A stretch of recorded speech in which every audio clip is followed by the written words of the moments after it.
சுப்பராயன் கொண்டு வந்ததை நீங்கள் சுப்பராயனை சொல்லிவிட்டு ஈவேரா சொல்லுங்கள். இந்த வைக்கத்துல ஒரு வருஷம் பூரா ஆலய நுழைவு போராட்டம் பண்றவனை 2 நாளைக்கு போயிட்டு வந்தாரு, உடனே வைக்க மகாவீரர்னு சொல்லிட்டீங்க. மதுரையில் வைத்தியநாதையரும் முத்துராமலிங்க தேவரும் மதுரையிலையும் நாகர்கோவிலையும் ஆலய நுழைவு போராட்டம் ஹரிஜனங்கள் உள்ள வரணும்னு சொல்லி போராடினாங்க. அப்போ ஈவேரா எங்கே போனார்? ஏன் சேர்ந்துக்கல அவரு? தமிழ்நாட்டில் எங்கேயாவது ஒரு இடத்துல ஆலய நுழைவு போராட்டத்தில் ஈவேரா எங்கேயாவது போராடி இருக்காருன்னு எங்கேயாவது வரலாற்றில் இருந்தால் எடுத்து கொடுங்க பார்ப்போம். எல்லாரும் நுழைஞ்சாங்கன்னு நினைக்கிறேன். அதனால போராட்டத்துக்கான வாய்ப்பு கிடைக்கல போல.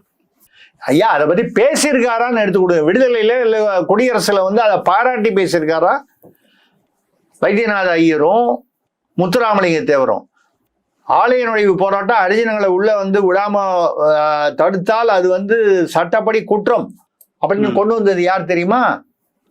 நீங்க அடிக்கடி பார்ப்பனர்னு சொல்லி திட்டுவீங்களே, அந்த ராஜகோபாலாச்சாரியார்.